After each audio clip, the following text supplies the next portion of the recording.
Paying too much for trucking insurance? What if you could save more by making one simple phone call and keep more profit?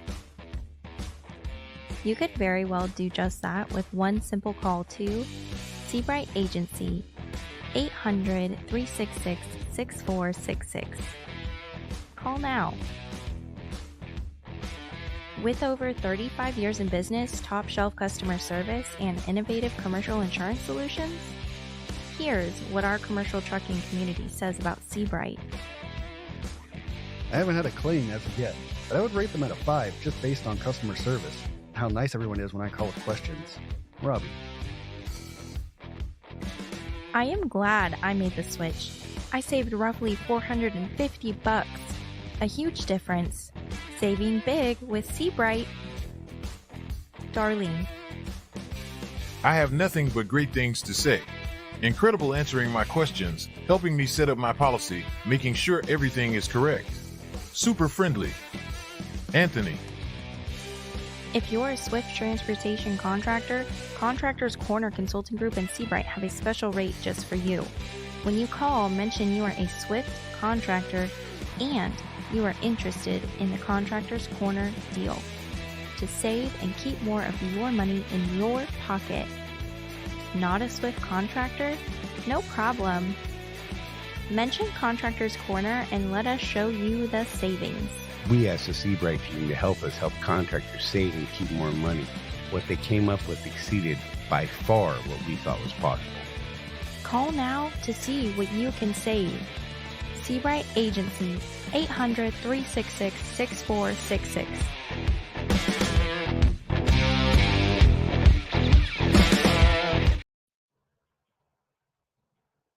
Oh, well, hey, everybody. It is Tuesday, the 16th of May. Happy first day of 23 Blitz Week. Hope y'all are making it through okay, because who knows? You know, some of you guys, I'm just saying, I've seen you. But hey, check it out. Look, Jeff and I are both here. Yay. He's somewhere in North Carolina. I'm up in Racine, Virginia at the ginormous Petro here, digging it, having a good time. Isn't that the one that used to be White's Truck Stop? It is. Yes, it is White's Truck Stop. Correct. And Lisa, you said late. I want you to know that when you posted that comment, the video was already playing, and the timestamp on your comment was 5:59 p.m. So late, I think not. We were early. In fact, we were a minute early. And today, the first person was James Bond at 3:43 p.m. because he was like just itching, waiting. He's like, yes. And then he went and killed rats. We're not even going to get into that right now. Craig Hutchinson, good to see you, sir. James Bond says he had us on the big TV. Kenneth Hayslip, what's up, everybody? Been a while. Good to see you. I don't want to hear about your nightmares tonight. Right? James, can you see me, buddy? You're welcome. Speaking of creepy stares, there's Gabe. Look at that with the creepy stare. Just saying. Look, it's kind of creepy. Kenneth is like, look, I feel like you're staring at me. It just happened. I'm just saying. Chris the Trucker, what's going on? Who else we got? I'm gonna skip over Lisa because she was trying to bust chops. Trucker Dan, what's up, buddy? What else we got? Oh, there's Rosie. She's sitting over here in the passenger seat next to me. Trucking with Otis Campbell, good to see you. Jonah Green, hello. Banana hammock, there you go. Sports hammocks worn by Contractor's Corner hosts. Well, there you go. Appreciate that. And Craig's up there in the Craig, are you actually at this Petro? Really? Dude, we should hook up. Jonah Green says, I'm going to Laredo, Texas. Ken Kelly's all up in this place. He said, y'all need to find jobs, he said. Okay, so I just got to put this out there. Right now, at 6:03 p.m. Eastern Time, Swift Transportation put out the surcharge. Right? They scooped us. They scooped us. Oh, those rat. I was going to say, they must have been watching the show. Wait, we didn't do it yet. Dang it, man. I should have just went straight into it first. How funny is that? Craig, dude, I'm parked in front of the exit at the Blue Beacon, man, in the reserve spots. Can't miss me. I'm like the last truck, first truck basing near the, yeah. Anyhow, so we got to hook up after this. Trigger Dan's going to Idaho. That's funny. We were trying to meet up the other day up in PA, and we couldn't make it happen. And then now we're in Virginia, and 3 days later, here we are. Anyhow, so you know what? Let's do the fuel surcharge thing so we can get that out of the way since we've been scooped by the by our carrier here. Those guys, they're like, not this week, not this week, you bastards. I feel like that was like a, I don't know, like a conversation they just had, right? What do you think, Jeff? Did it happen? I don't know. Let's do this. I'm rambling. Let's do it. So this week's national fuel cost went down 0.025 to 3.897. West Coast Pad 5 went down 0.042 to 4.588. That brings our fuel surcharge down to 0.434. That is a drop of 0.005 cents per loaded dispatch mile on most contracts, on most drive and OTR contracts. The West Coast fuel surcharge is still at 11 cents, and that's because the disparity between the West Coast Pad 5 and the National is 0.691 cents per gallon. So there you go. We did it. It's there. It's out of the way. We're gonna move on and bigger, better things. We got some stuff to talk about. Let's see if you all dig what we're gonna talk about. So we're back. Let me put up the scrolly across the bottom. It's magic. Boop. Right? Let me put that little thing on there just because I like seeing that. And what we got in the comments? I see I already missed some more. Life on 18 wheels. Good to see you. My voice cracking like I'm all excited. Well, that was cool. Like it was 14 right there. Okay, Bobby. Lord. Right? Oh. And if you get that joke, by the way, you're old like us. Just saying. Craig just walked up on me. I was like, who the hell is that? Cool. And that was awesome. Sorry. I like random man standing outside my window waving at me. That was cool. Jeremy Terry said Laredo. Oh Lord. Laredo. It's hot down there. Oh look. Kenneth got that inverter y'all were talking about. Yeah, good. So I can now tell you how long mine lasted because mine burned up like smoke and everything the other day. That was awesome. About 4 years. Now keep in mind that I have mine on all the time. Never turn it off, which is not how it's intended to be used, obviously. But yeah, Right. just over 4 years is how long that one lasted me. With all my crap that I use it for. So I'm thinking that was worth it. Now I've got one of those crappy Cobras in here that's a modified sine wave, and all my equipment's going Right. because of that dirty energy. It's killing me. I just can't. I'm not even close to going on home time. So Right. I was just over there the other day, Matt.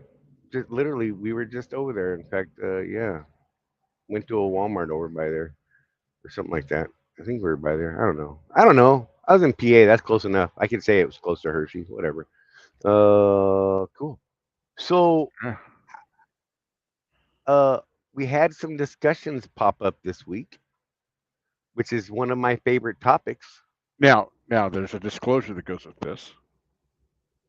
Go ahead. So we have been asked by Swift. We just have to recognize this, not to bring this up ourselves, but that they appreciate us educating people when it does come up in questions on the Facebooks and stuff. Right. So Charley, go. And that topic is contractors carrying firearms in their trucks. Ooh.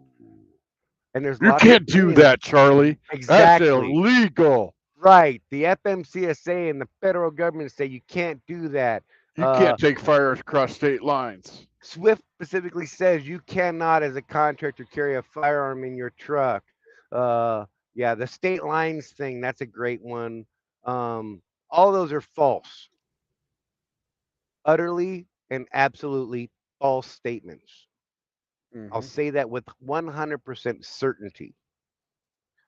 That is false. There's nothing in any federal law that states you cannot carry a firearm in a commercial vehicle legally, Yes, correct. provided you follow the right laws and you're paying attention and you're doing so in a legal manner. If life on 18 wheels, hogwash, I like it. That's a great word.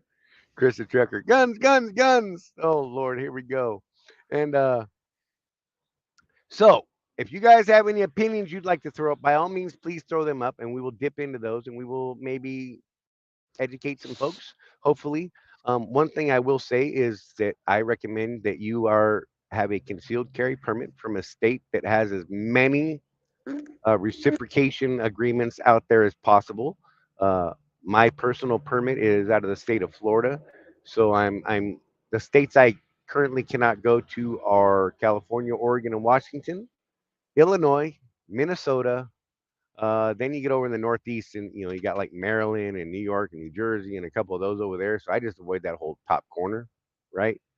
Um, but you need to know where you can and cannot carry. We, as the individual carrying, need to be far better educated and far better schooled than the law enforcement enforcing these rules. Okay, um, it's sad, but it's a fact. You need to know these laws better than everyone else that's going to question you on them. And how do I do that? I spend a lot of time reading, and this is one of the few things that I will read about. And I watch lots of videos about this kind of stuff as far as laws changing. And I also use um, the USCCA. I carry insurance from those guys. I carry their top tier insurance so that in the event I'm ever forced to use my firearm in defense of myself or my wife and or others, that I have legal and civil insurance protection. They'll come bail me out of jail. They'll send me a lawyer. I need make a call, and I follow the guidelines they give me, and they send me legal help, and they work it out, and we work it out. I love USCCA, Kenneth. Absolutely have loved them since 2016, 2015, 2017, I think is when we signed up. Um, Yep, and there's a great tool like Life on 18 Wheels is talking about. They have a simple little USCCA reciprocity map app you can put on your phone. You put in where your permit is, and it'll show you where it's good and where it's not. And you have the constitutional carry states, and you have states that aren't constitutional carry. And I personally feel like there's this weird thing out there where people are like, well, if all these states have, carry, you can carry in those states, and I don't need a permit because they're all open carry states. Then you start running into that weird crossing state lines, and to do so legally without a permit, you have to transport that firearm in a certain manner, right? Um, and most, well, in transporting, okay, here we go. So some states Well, have a permit to carry, and right. you have a firearm in your vehicle, that firearm needs to be unloaded by some states, has to be completely separate from a magazine in different containers, and a container can be a holster in most states, or a lock box or a glove box, but then the magazine and rounds have to be somewhere else, and it depends on state to state, right? But if you have a But concealed the permit, you don't fall into that.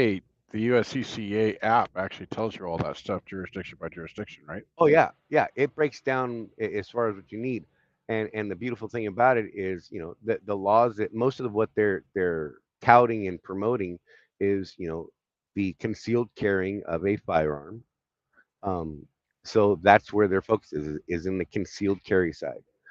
Open carry, I'm going to tell you right now, if you're an open carry guy, whatever, happy be a cowboy. I'm telling you right now that if you're an open carry person, you are making yourself a target in the world.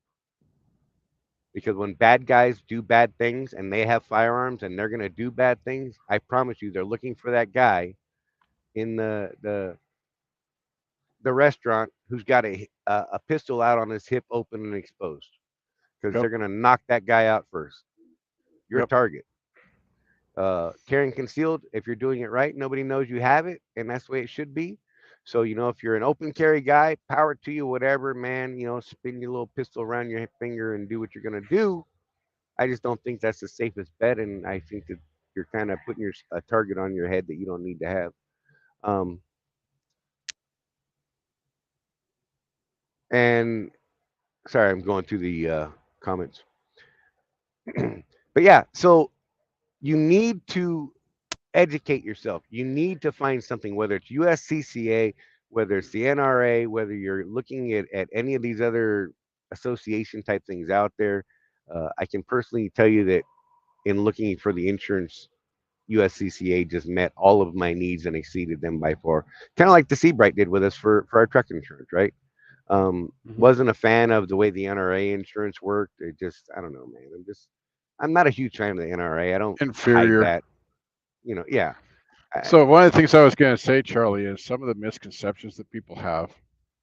And I did a deep dive into this years ago because I had one of those students. Okay. right. And it was during that ranch thing down in Nevada where those guys were going up against the BLM. That's Bureau of Land Management, by the way, not protesters. Right. Um, Bureau of Land Management, the Bundy Ranch thing. And all those dudes from Idaho went down there. He was like, "That's illegal. They can't take their stuff over state lines." And he was one of those dudes that seemed pretty knowledgeable. So I'm like, "Well, let's look it up." So I looked up 18 U.S. Code gun laws. So his misconception was he forgot one of the lines in that particular section of the U.S. Code, which said, "For the purpose of sale." Right.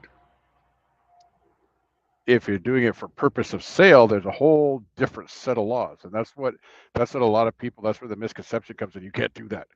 Well, right. If you're going to sell the firearm, that's true. Right. that's that's a wholly different thing though than what we're talking about. So I just wanted to make sure that people knew where some of this stuff comes from. Is people will read and they skip over the parts that would actually explain the law and just come up with these blanket statements that are just BS. Right. But I do highly recommend USCCA, and it's not that I'm pushing them for any other. Well, wait. I have an affiliate link. I like if you sign up with USCCA on that link right there, I do get something. I personally get something out of that. I don't know what the hell it is this month. It changes month to month. Sometimes we both get free gear. Sometimes it's money towards my account. Whatever. But yeah, full disclosure, if you sign up to that link, I get credit for it. You get credit for it. It's awesome. That'll be in the show notes in the description below on the YouTubes. If you want to use that link, great. If not, that's cool too. I don't mind. It'd be cool if we all share in that a little bit. I'm just gonna say it because why not pay for my next year? It's coming due. And yes, absolutely, we can carry provided we do it legally. There's nothing in the contract that says we cannot carry. And there's nothing in Swift policy that says a contractor cannot carry. Why? Because our contract doesn't say so. Right? Or, okay. Charlie, please address Swift's rights or non rights setting policy on their property. So, state to state, that can vary. However, Swift does not have a policy. None of the terminals that I'm aware of have signs up that state you can't have a firearm on them. I have not seen one in years.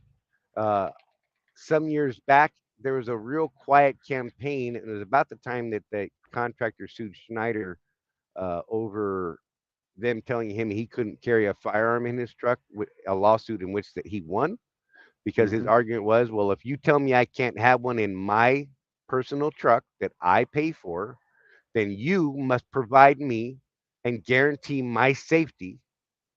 And they said, we don't have to do that. And he sued them and he won. Mm-hmm. And he made a lot of money and then paid cash for a truck shortly thereafter with that money, even though he didn't need to really go work again, and then went to work. Just saying.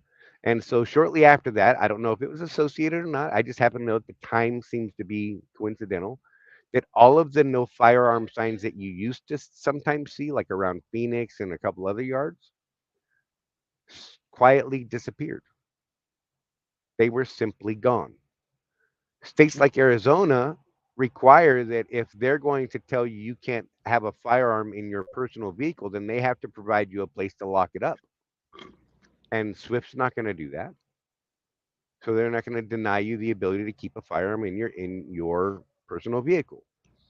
Arizona is also an open carry state. I mean, there's that, and Florida's a great state. There's a lot of really good states out there for firearms people. And with that being said, um, you have to remember that you need to stay focused on what is the true laws. And how do I stay apprised of that is I stay on the blue. Okay, so sorry, a little side deal.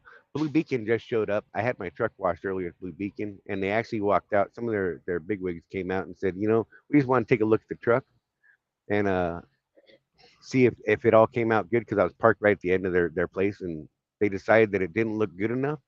So one of their leaders is actually out here redoing part of my truck. He's redoing my tires and the back of my truck. Sorry, so that was him over here. I had to acknowledge him.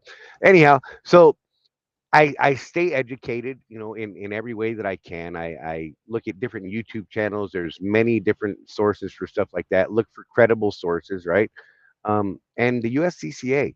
I actually, if those of you who are members of USCCA and watch their videos, I can't think of his name. The head lawyer guy that does most of their videos. I actually want to reach out to that guy and get him on here to talk about us carrying and the legalities of it and the importance of things like USCCA and that association and the insurance that we pick up through them, right? Um, so I know there's a lot of people that say, "Oh, well, I carry," and you know, I ask, "Do you carry legally? And do you know that you're carrying legally? Or are you just guessing? And how do you know?" You know, I just it scares me how little some people know that carry firearms, and they don't train, they don't practice. They're like, "Oh yeah, last time I shot my gun was a year and a half ago." What? Eh, You know what I mean? And I'm like, "Well, good God, man." Yeah, Colin Noir is a good YouTube channel for things like that. Like I said, the USCCA, they put out a ton of information. I'm crying illegal as hell. What? That makes sense from Sean. We're That's it, Sean. We're gonna ban you from the channel, and we're not gonna allow you to speak anymore. Just kidding. There you go. Kenneth just joined, so I'm glad you did, man. I don't think you can go wrong, honestly. So, and this isn't a big ad for So, them. I so, truly believe in these guys. so Charlie's the expert here, so I'm going to ask you a question. You ready for the 60 minutes gotcha? Hell yeah, let's do it. So, choosing to exercise your First Amendment rights, which is how I always speak, that's not just for this, limits your business, doesn't it? You mean Second Amendment? And yes, Yes. not First Amendment. Second Amendment. Second. Practicing Well, and flexing my Second Amendment does limit my income potential. and you're okay with that?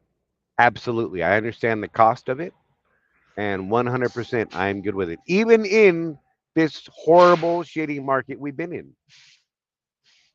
I mean, I did have a serious talk and thought before we left home recently on this trip, and I said, we may need to go up into New York. We may need to go up in that northeast corner. We may need to run Cali, right? Um, are we going to leave the firearms at home? And then I decided, nope, it ain't that dryer yet. I think I can stay busy without hitting those places. you know, but you need to understand what it's going to cost you, because, or make arrangements. But see, okay, so New Jersey is one of those weird states, right? New Jersey has complete batshit crazy laws, and they're like $5,000 in 5 years for every hollow point round you possessing that you have in your possession, right? That's crazy. They It would is. rather the general public be running around, even if they're allowed to have a firearm, on the few that are allowed to actually carry. They'd rather that they have ball ammunition that, when fired into someone's chest, is going to go out their back and into the guy behind them. That right there is fucking crazy. Sorry, that was not the right word, but yeah, this is Yeah, it was. serious. You know, that is just completely crazy. And because you're carrying something that could potentially stop an aggressor and not harm an innocent bystander behind them, you could be penalized and go to jail for life with all those rounds stacked up. Because look, more than 60 rounds of hollow points in my truck right now. Full disclosure, I'm. It's just how it is, you know. And I mean, it is what it is. But I'm not going to run around and carry ball ammo. It's just too dangerous for other people. So I'm going to use the best ammunition that I can, right? And I'll be damned. Exactly. I would much rather be judged by 12 than carried by 6, as they say. Right on there, Jason. Um,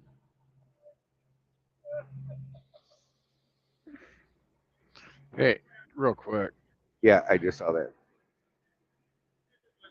So, Sean, Jerry should still be on duty right now. Yep.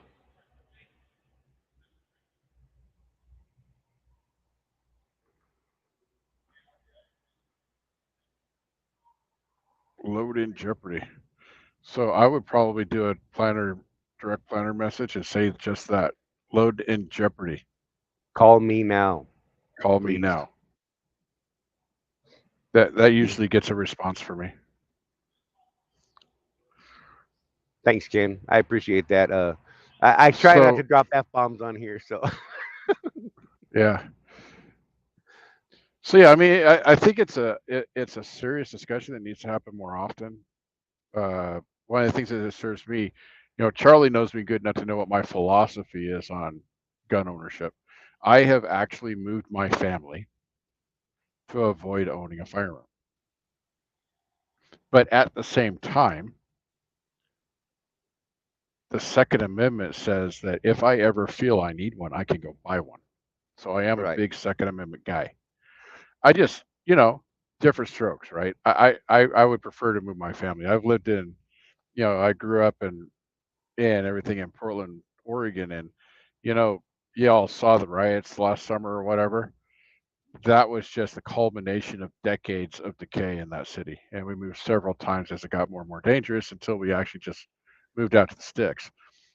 right. But Charlie and I have been talking. It's been a minute since I've handled firearms, and as dangerous as things have gotten in the world, and I do believe they are getting more dangerous. I've gone to my expert firearms team member here, talking about, hey, so I need to come down and get some training from you, and then we could discuss what kind of firearms would be good for my family and all that stuff.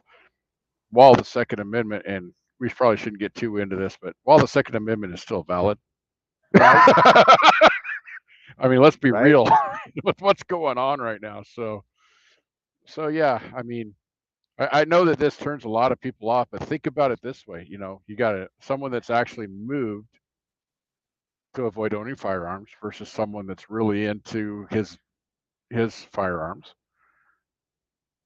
It's important for the guys like me, us, whoever y'all are might be out there, to be as educated as we can on the law, Right. regardless.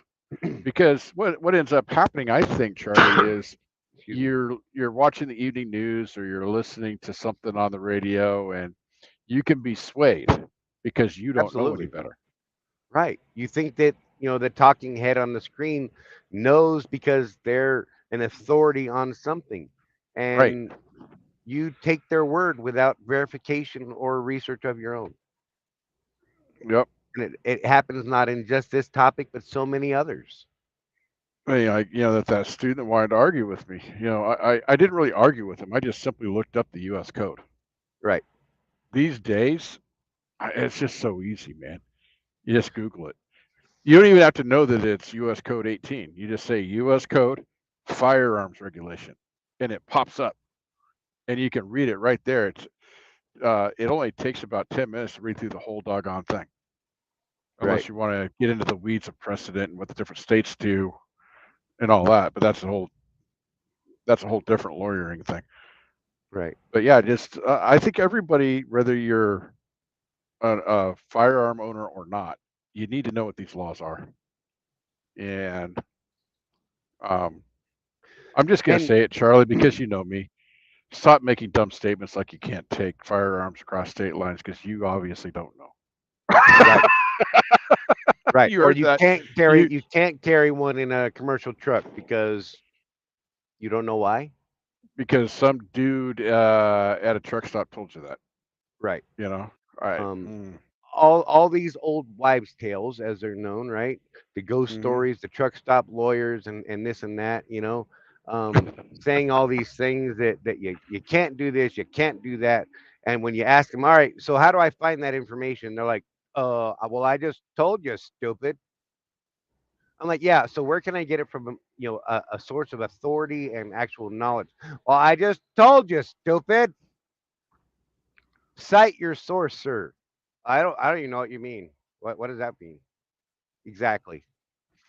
That ain't Yeah. the guy you want to talk to. There's two subjects that I'll pin people down on: law and religion. You tell me something about either of those two subjects, and I'm gonna say, all right, where's that written down? Right? Give me something. Give me something to go read, because yeah, we all have opinions and they all stink, as they say. Right. Um, Chris the Trucker. It's also not illegal to make your own guns and use for your own use. That's absolutely a true statement still today. Mm-hmm. Tomorrow, we'll see. They're trying to take that ability away. It's I crazy. never did find out what happened with that federal lawsuit in Montana. Did you? No. You know what I'm talking about? Where the state of Montana decided they weren't going to register firearms on the federal database that Right. were manufactured and purchased in the state of Montana by residents of Montana. Right. Yeah, I have no idea, but I dig it. Um, Don't get caught with one of those things outside of Montana, but hey, it's a big state. Most of those guys don't leave their little shack. So so Otis Campbell, if I have my CCL and enter Jersey or New York and have it locked up separately and ammo separately, is that still legal? Illegal. So depends on the ammo, doesn't it? it does depend on the ammo. It does depend on the guy who's interpreting the local law. If in the event that they do stumble across it in some sort of search or something of that manner, right? So I honestly recommend that if you're going to travel to those states, that you ask someone of higher authority than silly Charlie here, and Two speak to jackasses on YouTube. right. Yeah. Talk to a Second Amendment lawyer. Talk to a gun lawyer. Talk to folks at USCCA.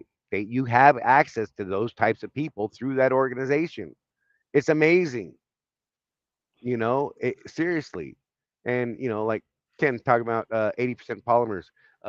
My 308 AR-15 is a 80% that I did, and I prefer to mill my own lowers. I like them that way. Has nothing to do with the whole hiding numbers, but of course there are no serial numbers on mine. And so okay, I'm gonna get to that next question, Ken, in just a minute. But I I enjoyed the process of milling my AR lowers. It was oh my god, it was like Zen stuff, like working in a Zen rock garden or a sandbox. It was so peaceful. It's the craziest thing ever. and I enjoyed what I was doing, and I had a product afterward that I could defend myself and my family with, and I was pretty proud of that fact. And it's amazing. It is absolutely one of the best firing working weapons that I've ever owned, which made it even better for me. Paired that with a Aero Precision upper, and man, happy days. But that's getting a little too technical. So, Otis, I would say check with legal representation on getting into Jersey and New York, because those states scare the crap out of me. So I'm only putting this up here to recognize Tim's Holler it out, comment though. and not shy away from it. I own firearms myself, but at the same time, there are guns that shouldn't be in public hands. So I officially disagree with that, and we're not going into that type of discussion though. That is one hot button discussion there, Tim. Right. and look, we're not going to argue, you know, what firearms should be with whom. You know what I mean? Everybody's got opinions, and I'm not even making the joke out of it. I'm saying that I value other people's opinions. I don't necessarily agree with some of them, and it turns into a political discussion, right? And that's Yep. not what we ever want to do here. That's not our big thing, right? Um, but yeah, That's what Otis, I I'm that's glad what that I I have. answered you as best I could, That's buddy. that's what I have my personal Facebook page for. Right, right. And then there's something. This is actually, can we carry an AR? Asking for a friend. There is nothing in the law which states you cannot. I carry 3 firearms in our truck. Between Rosie and I, we carry 3 firearms in our truck. We have our daily carry pistols that we both carry. Daily, daily carry, just saying. And we have a truck gun for when, oh shit, it's hit the fan. And that one we carry in a beautiful little backpack that turns into a plate carrier and exposes an MCK with a SIG 320 and a lot of bullets in it. Just saying, for that moment when it all goes down. So I mean, maybe I hope I never use it. I hope I never need any of this stuff. Honest to God, truly and utterly hope that I never need this stuff. But I refuse to be a number or a byline on some newspaper. Some dumb trucker killed because he was unarmed and he was shot by some tweaker crackhead in a truck stop over a $5 something. Yeah, I can't do I'll that. I can't let my kids know that I'll happened to me. That would never I'll happen. take it a step further, Charlie, because you and I have discussed this. We all remember what happened to Reginald Denny. He was dragged out of his truck during a riot and beaten almost to death. He might have been better off if they'd actually just finished the job, but yeah. The driver in North Carolina, wasn't it? Who was parked at a closed truck stop. I can't remember the law that was enacted or tried to enact because of him, but he was in his truck by himself in a old dark truck stop that was closed down, and killed over a couple bucks in his pocket by someone banging on his door and then shooting him in the truck. Yeah, there was that dude in Louisiana that was doing a pre-trip and shot, not right about the same time. I am not about trying to scare people into gun ownership.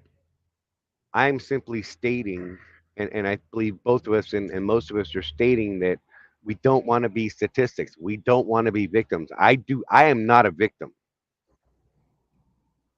I will be an active participant to the bitter end in protecting my life and the lives of those I love.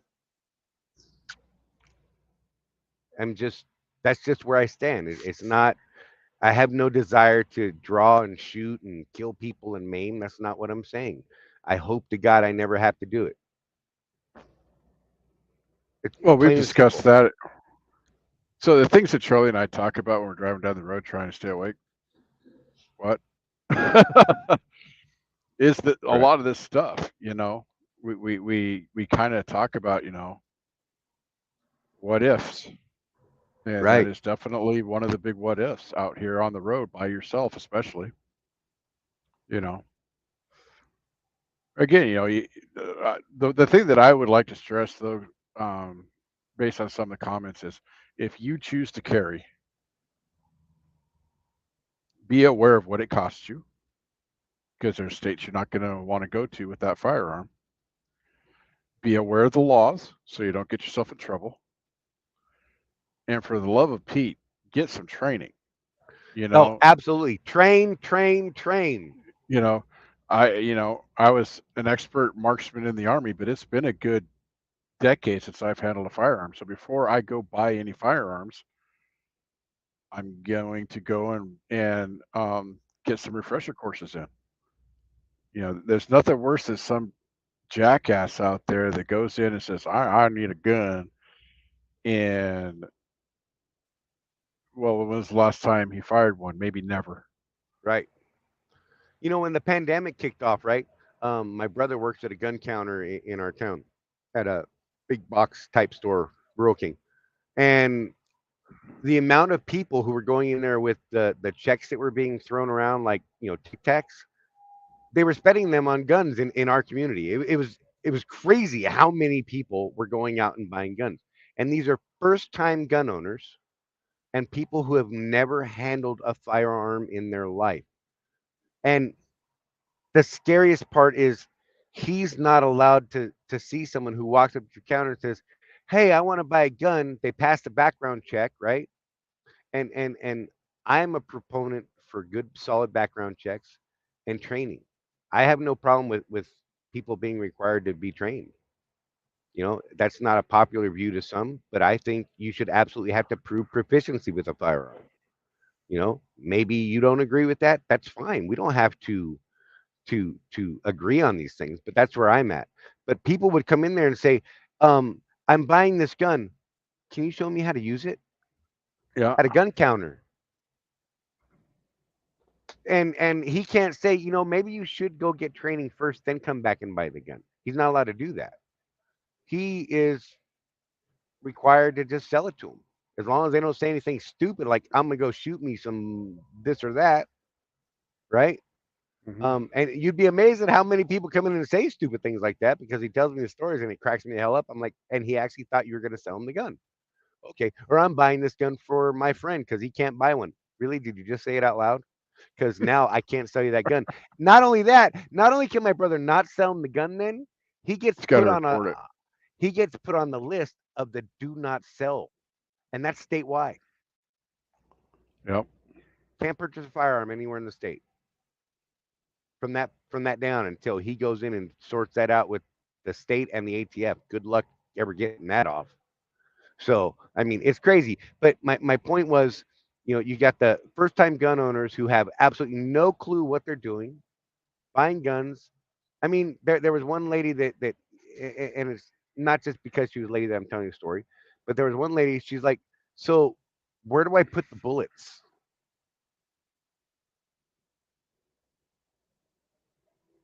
She's already paid for the firearm. It's hers. She owns it Unbelievable. already. Can you tell me, can you show me where to put bullets in this thing? And how do I make it work? The hell is going on here? Did you ever So see yeah, those videos, Charlie, of those guys that decide to go over to Afghanistan and join Al Qaeda from the United States? yes, And they hand them an AK and they don't know how to lock the right, magazine in, and they're all fumbling, and it's just like, well, we'll never see that guy again. right. Yeah, unfortunately that's true. Um yeah, so and no, Kenneth, he works at a gun counter at a Rural King. I wish he owned a gun shop, trust me. Woo, baby. Well, one of the things, since we've already gotten a little political here, I guess, look at the comments. Right, I used to work in a cop shop years ago. And Charlie, you know about the little blue book, right? right. So those of you that don't know how regulated the firearms sales actually is, um, I completely trust the background checks, by the way. Why? Because I used to do them. I mean, literally, we turned probably two people away a week because they didn't pass the background check. So that tells me it was working. Background checks are already there. And Charlie's right. The one component that we don't have in our firearms laws right now is mandatory training. You know, my boss taught the concealed carry class, and part of his class was, in fact, going to the range to make sure you knew what the hell you were doing before anything else. That was the first thing we did, was take people out to the range, and if they didn't show proficiency, he'd hand their check back and say, "Well, I do have a buddy that does firearms training. Here's his phone number. Come Right. back when you're good." Yeah. So And at I think least that things like that the are super concealed, important. at least the guys that do the concealed carry classes can do that. So Here's a good one from Matt. As a former law enforcement officer, it shocks me how many people didn't know how to ensure that it was made safe. Right? I mean, they simply don't know, and it's scary. So I am a huge proponent in people having to be trained and show proficiency. well, Again, not a popular view to some, and that's fine. again, haven't actually fired a firearm for over a decade. Charlie was showing me his sidearm when we met in Vegas the first time. What was the first thing I did, Charlie? Even after I watched you clear it. Rechecked for clear. How hard is that? Right. And yet, Matt can tell you right there, that statement alone tells you they don't know how. It's scary, So I mean, it's yeah, man. Uh, yeah, Kenneth said it. Oh, I was fixing to call you. Yeah, right. I know. And they have recently added a bunch of new questions to your firearms applications. It's form. I can never remember that stupid form. But yeah, you're right. And they are modifying that, and I'm actually okay with it. And what's funny to me though is they ask you questions like, uh, "Do you do this?" or "Have you done this?" Right? And if you're actually honest and you answer yes to some of these questions, that automatically stops you from being able to purchase a firearm. It just stops the process there. But people who know that, even though they do those things, will say no, and it gets them past it. And it's just weird to me, man. It just seems, I don't know. Okay, so So I wasn't gonna mention this, but one of our viewers did, so I'm just gonna put it up there. How hard right, is checking a gun? Ask Alec Baldwin. exactly, That- for real. oh my I'm just, goodness. but yeah. So I mean, if you guys got anything specific you want to talk about on this subject, by all means, reach out to me. Do it here. Put it in the comments, after the show on the YouTube channel. Um, this could be a good one to actually get comments going on the channel, because maybe it'll educate some people that maybe aren't watching the show and just Hey, reading comments. I mean, they're there. hey, Charlie.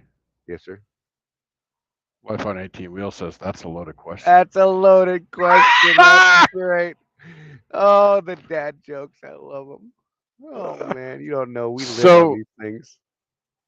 while we're waiting on the controversial topic to come to fruition here, we do Right. have an update on the load board.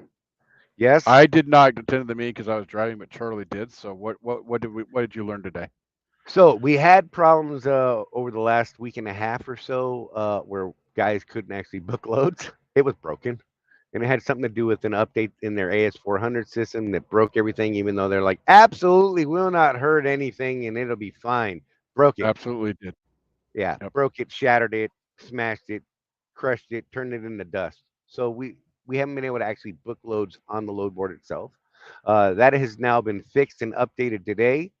Look at we beat you to it, man. And so it's that has been fixed. The next big update we're looking for, that because they had to rebuild the whole thing all over again, is the real-time data update, so that when we're seeing loads, we know that they're actually there, valid and viable, and that sort of thing. That should be in place in the next week or two. They're thinking end of next week or the week after. And when that happens, if that happens the way they're expecting it to happen, they're going to then have the ability to start adding some more contractors onto the load board and start expanding it from there, because that was kind of part of the big thing. Um, That's funny. Life on 18 wheels. You guys are supposed to wait till I asked. No, sir. No, we got it. We knew you were going to do it. But yeah, but that's it for the update. We're looking at another week or two, and we're hoping to have some of the more up real time data supplied, and that's one of the things we're waiting on is to get that more accurate part of the load board, and then they'll start looking at putting in the logistics loads and that sort of thing. But right now, okay, it really sucks. Right now, if they need to add somebody to the load board, they have to go to the old dev team, which is no longer working on the current load board, Yeah, the and one that they ask just them fired. right, and ask them nicely to add contractors one by one over a huge 20-minute long process per contractor to get them added. So they're waiting to get this next rollout done, which, like I said, should be in the next week or two. Yes. And if that changes, we will let you know. But that is where we're at on that. The other thing that was coming up a couple times was the rider policy for Oh, the insurance. this is an important one. This is definitely important. As of right now, and this is going to piss a couple of you guys off, and Tony is aware of it. Everybody's now being made aware of it. We must, if you have a rider on your tractor, even though you're on Seabright insurance, you must still carry the Swift rider. They are going to look at the Seabright rider. That's something that we are working on with them and Seabright and Swift.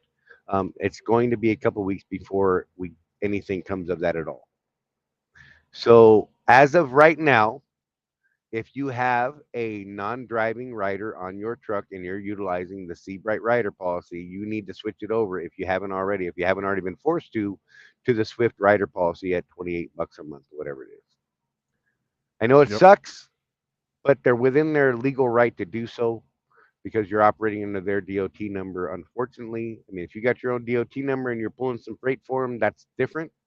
But if you're operating under their DOT number, as of right now, you must use the rider policy that is provided by Swift's insurance, by TransStar and their people. So not a popular thing, but it is what it is for now, and we're going to work on getting something worked out further on that. No promises, but we are working on it, and I had a conversation today about it with some big leadership folks in the company, and they are willing to look at what it is we have provided through Seabright, but it's going to take a couple weeks to do that because they need to run it through legal and everything else, and that's fine. Yep. So yeah, that's the rider policy. And before anybody asks, no, we don't know the whys and wherefores on that. Right. All we know for sure is that it's completely within Swift's rights to say, well, okay, so you have your outside insurance, but your rider, guess what? You need to have our policy for that. Right. And we have not been able to nail them down for any real good reason. Right. And apparently they're within their legal right to do so. Even Tony was like, yep, that they can pull that one if they want to. That's totally on them. So, hey, Greg, good to see you. Gregory Spears checking in. What's up, guys? And Jonah Green, load bar will be ready in 2030. Nope. I honestly believe that it's going to be rolled out this year. August. I'm not going to say a date, but there you go. Jeff said it. Damn it. That's what Dave said. I gave a month. Okay, that's fair. But yeah, so and I mean, it's going to be out. It may not be what you want it to be. I can tell you that. Yeah. There's going to be some unhappy people. I mean, we've talked about it. Yeah, really the only thing the load board is doing is allowing us to bypass the planners. That's it. Right. We're seeing the exact same freight. We're seeing, it's the same mileage contract. Right. And when it goes live, you're only going to see 3 days out. You can only see 3 days in the future on the board. And no empty miles. Right. They're not going to pay empty miles on it. And the argument there is, well, if you want the ability to plan yourself off of and not have to deal with planners, then you're going to give up the empty miles. Look, we don't like it. Which we're still arguing over. So right. Don't think that we're just laying down on this. Right. And we're going to have more discussions about that for sure. And I don't look. I'm not going into this. I don't believe we're going to win that fight, but we're going to lay our argument down. Yep. We're not just laying down and taking it, but I don't believe we're going to win it. I think that they're going to put an addendum out to the contract that states, if you want to use the load board, here is what you have to accept. And if you don't accept it and you don't want to accept the fact that they're not going to pay you empty miles, then you won't have access to the load board. Which It's they just can that absolutely simple. do. Right. So this is one of those life of a contractor. We live and die by that contract. And if you don't like the contract, there's other options for you. Right. We've said from the beginning, a lot of you guys know us personally at this point, and Charlie and I stick with Swift. We do have this crazy, stupid loyalty to them, I guess you could say. We were just talking about this the other day, Charlie. Right. We've done really well at Swift. We do things a certain way that works for us. But make no mistake, we do see and we do realize what the market outside of Swift is and what it looks Right. like. And there comes a point in everybody's journey where you got to decide, is this contract something I'm willing to live with? And as a Right. business owner, you cannot. I just had a guy the other day tell me that they forced him to sign the contract when he wasn't happy with this, and this. And I'm like, well, was there somebody with a Hitler mustache behind you with a gun or something? Right. I mean, really, you know. And I know what that sounds like, especially to someone that's new at this, but that's the fact, Jack. You own a business, you have to decide, is this contract something that you can live with? Right. If the answer is no, and you want to stay in business and not end up being an employee somewhere, you've got some serious choices to make. There's a lot of really great contracts out there. Oh, hell yeah. Charlie and I like the one we're under now. I just, will it always be the case? I can't say that it will or it won't. I don't know. Every couple of years I look at other opportunities and I end up staying at Swift. So a lot of people say, well, you're an idiot. That may be, but you know what? It hasn't happened to me. I haven't Kind had of a my house. happy idiot. I've never had my house foreclosed on. I've never not been able to buy my kids clothes. There is something to be said for the. I'll use the Brett Stewart term. Charlie, you ready for this? Mm-hmm. There's something to be said for the steady Eddie. Right. The Swift contract is not the highest paying contract out there, but dang it, it's steady. It's consistent. I know what I'm going to make by the mile. Well, boy, this is a really bad time to make this speech because freight sucks Right. for everybody. I know, right? But wait, it has gotten better over the last couple of weeks from what we're seeing and hearing throughout the company. So. Right. Yeah. I don't know if you guys that are watching have experienced this, but in the comments on the various Swift Facebook groups, not just ours, but people are talking about, hey, I got decent mileage for the first time in about a year, and got last couple of weeks things seem to maybe we're to the bottom now and things are starting to turn around. We hope. Right. Some bald jackass called me in the middle of listening to the Dad IQ today, so I didn't get to finish that. Did you actually watch it, Charlie? I did not. I never got to it. So I can't tell you what the DAT side was saying today because I got distracted. I got distracted. It's not my fault. This squirrely Charlie guy called me. Yeah, we had a lot of cool things today. It was a good day. Yeah, we were. So yeah. Well, yeah, Jason, control Cali hustle. So Sue, I'm not sure about this one. Sue says no stacking. I don't know that that's going to be the case when it actually goes live, though. Well, I guess it depends on your definition of stacking because, like right now, what we can do, and Sue knows that, but right now is if we're on a load that we pulled from the load board and dispatched on that load, we can then look for our next load, but nothing beyond that. Mm-hmm. And we can book that second load. but we can't go to a third load till we're actually on the second load, if that makes sense. Right. You have to be dispatched to look for your next load, basically. Craig. So yes, FMCSA created a task force to investigate trucks lease agreements, and I have a problem with that. That task my force was problem crazy is, as hell, and if you look at who is on that task force, it is a bunch of anti-business mofos. for Like real, straight up, Craig Hutchison, they are after your truck. they That's are who those people- 100%. That's who those people are. So one of them is actually from one of the law firms that did that $100 million lawsuit against Swift a few years ago. Right? So that gives you an idea of the caliber of people they have on there. It's a scary, scary group, and I'm not feeling warm and fuzzy about it.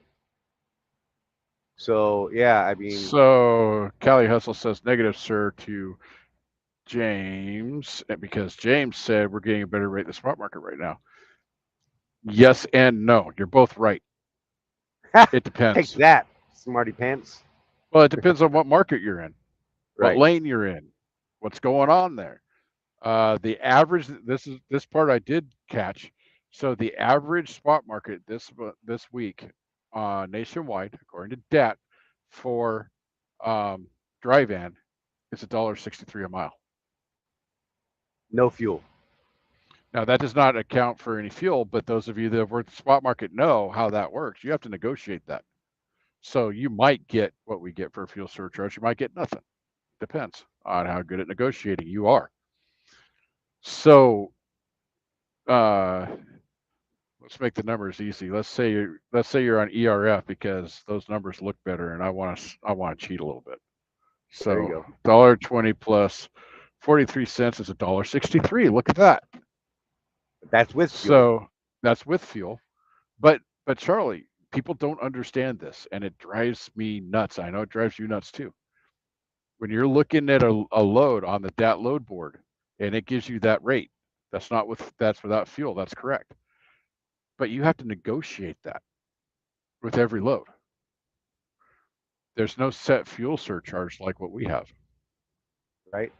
So People don't understand that fuel surcharge is based on a contract rate.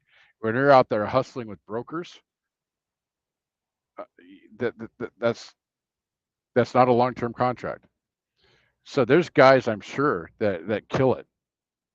And on that $1.69 average rate, most guys that are out there running that thing are out there running an 80% contract or less, right? So 80% of that $1.69 is $1.35 less fuel. So $1.35, and you're putting in a lot of work on getting those loads straightened out. The negotiations, the time spent looking for loads, things like that. And let's say that you're running your own numbers, right? You have to count for what your insurance costs, that $1 million freight, that $1 million cargo insurance policy. Right. So you get the whole $1.69 average. Okay, great. So what's your bottom line? I could tell you that right now my bottom line is over the last I just figured it out. Last quarter was $1.03 a mile in my pocket, clear and free in my bank account. What's yours at $1.63 a mile gross? Because that's where I look, and one of the reasons I stay at Switch is because I figured out the fuel game. Right. I look at what am I making per mile, like legitimately in the bank. Charlie and I were discussing changing the way we look at it a little bit and going a step further and starting to track our business profit. Right. So business profit is not profit. Business profit would be after payroll and everything, and not on a week-to-week basis, on an annual basis. So at the end of the year, do you have money left in your business bank account, or don't you? That's after you paid yourself on a W-2. That's after all the maintenance for the truck. Maybe you bought new tires this year, whatever. So anybody that's in business above our level will tell you that business profit, if there's any at all, you are a success in business. And then like Tim Ransom says, if you're working things like the DAT board, things like that, those could be net 30, net 45, net 60, net 90. I've seen on the board. That means 90 days you're waiting to get paid, or you could pay someone 3% and they could factor it for you. Yeah. I don't like that plan. Why am I going to Well, give up another 3%? that's where we're pretty averse to paying interest on anything, Charlie and I. But if I was dealing with shady brokers that maybe didn't pay out ever, because some of them do that, guys, just so you know, start looking into factoring. They're going to take between 1% and 3% of the bill, but you get paid, and if something goes wrong, they go after those people. You don't have to worry about it. So there is a place for factoring in the industry. Right. It's not something we talk about because we're on a freaking mileage contract. Right. And Papa Swift deals with collections, right? So right. It just doesn't Just factor another in. added feature for us. Factoring doesn't factor in for us. I see what you did there. That's great. But yeah, I mean, if you're out there on your own, I think that there's a place for that. If you're on that net, especially some of these places that are on net 90, holy crap. I mean, once you're able to cash flow it, you're probably fine, but you got to get over that freaking hump, right? So.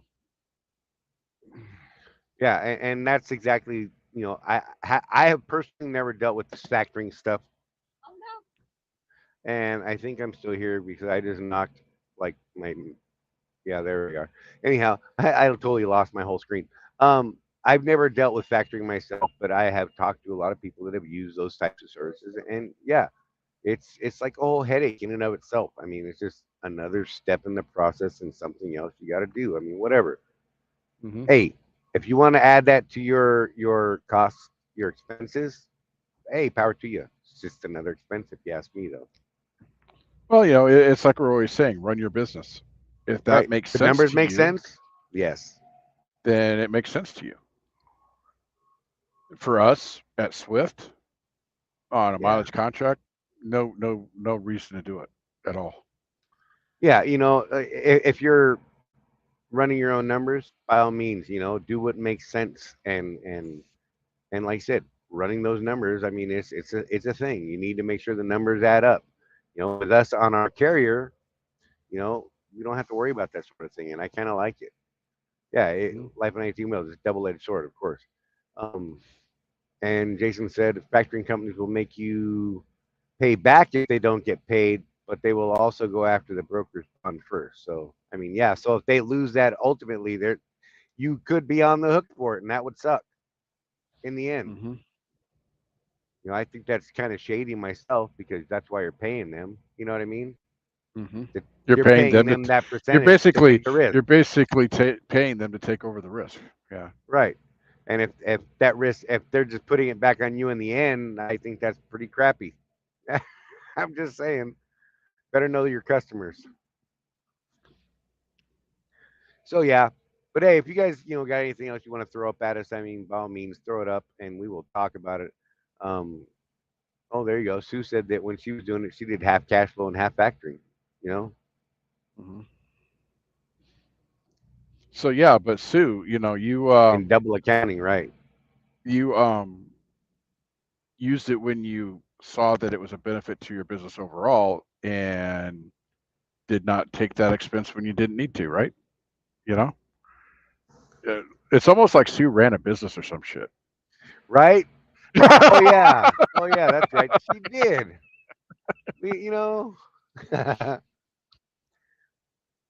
But yeah, so God, we've touched on a lot today already. What we haven't pushed 9 into this. You know what we haven't pushed in a while though, Charlie? What's that? Hold on, I'm gonna do a thing. Let's see if Jeff can do it. Oh hell. Oh, there you go. Colton Lawrence. Tuesdays on Radio Nemo on Sirius XM 146 Road Dog Trucking. Just saying. Yeah. And the dude is our favorite accounting guy. I mean, come on, Today, yeah. I mean, you know. you know. Yeah. Colton is a guy that I should utilize more than I actually do. You know what I mean?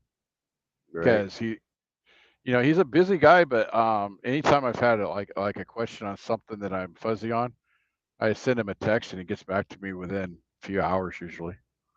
Right. He's all about the education, which I like. I mean, it's I told everybody in the beginning before we had him at the conference and all that. I learned more about bookkeeping from him in a month of working with him than I did over the last decade from that other service. You mean the So 800-pound gorilla? yeah. Right. Right.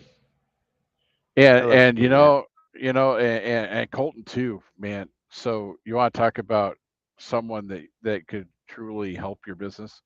The guy's hungry. He makes no bones about it. He's after that 800-pound gorilla's business. Oh yeah, he wants to steal And their lunch and their dinner. he's into the competition, which really just makes me happy. When you're stuck in that weird place where you're so big and you don't really have any competition, that's when your customer service starts to flag, Right. and it opens you up for people stealing your customers, man. And then a guy like Colton comes in and says, "Hey, I'll do all that stuff that they promised you that they would do." And Right. then I say, "Oh, we'll see. We'll see." Um, in our first interview with him, which um, so there's like a whole process Charlie and I go through before we'll recommend any of these people to you guys. And the longest so far was absolutely Seabright, because that ended up being this whole freaking thing Oh that yeah. we didn't understand and had to educate ourselves on.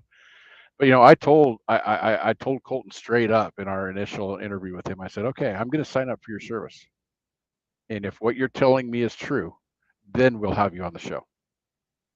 Right. And he literally said, "Hey, bring it on, man." And he did everything.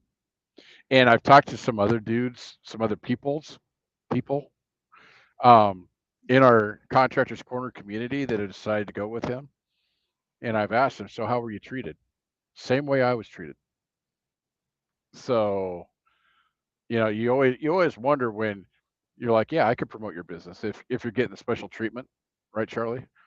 Right. How are the people that we're sending over there going to get treated? I can tell you that he's treating everybody exactly the same. The only problem so far has been there's only 24 hours in a day, so you know, give him a minute. And any of the tax type questions, he's kind of like he's a lot like Tony, actually. Right. When you call and can't get a hold of someone at Seabright, y'all that are with Seabright should have Tony's number, and he's not kidding. Call Tony; he will answer that phone. You know, Colton has a whole staff of bookkeepers, but he's almost prideful about this, that he is the accountant. Right. So if you have a tax question, you can ask your business representative about it. But what that business representative is going to do is say, "Hey, let me get Colton to call you," Right. because he's the accountant. He's your CFO, not me. I just get the data and put it in so Colton, the CFO, can look at it. Right. And it's a really interesting thing he does, and I've been really just happy with it. So Crypto Easy is asking. I have a question. People that are on the Seabright insurance, did they? I'm guessing, did they get the truck turned down to 68? Well, contractually speaking, you should have had your cruise set at 68 and your pedal at 70, or manually, or uh, what is it? manually, Electronically, mechanically, or or electronically. right. You should be governed to those speeds. So your And cruise is that's 68. and that's contractual. That's got nothing to do with anything other than that contract that we all signed. Right. If you don't That's what have it the says. Swift camera and their insurance, then yes, you are. That's where you should be. Um, And I'm gonna put the plug in there. What are you doing driving 70 anyway? Fuel's expensive. Yeah, it's crazy. But we're not gonna kick in the nuts too much. But good lord. Seabright has been awesome with the claim for replacing my windshield. I know a couple other people. We've actually had several trucks totaled, and those claims, I believe the numbers are somewhere around 26 days or 16 days. I can't remember, from initial claim to having that happen. Actually having it stated as totaled and then working on the payout. Yeah, the last windshield I had replaced, Charlie, on my Swift insurance, they couldn't get me an appointment. I was out on the road, so I said, well,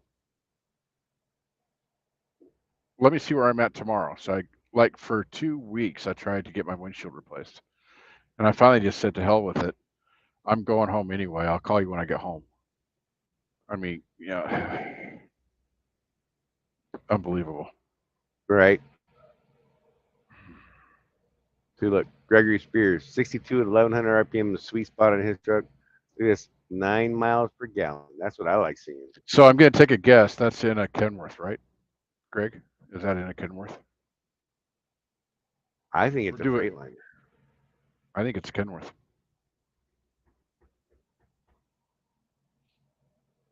Oh, because we're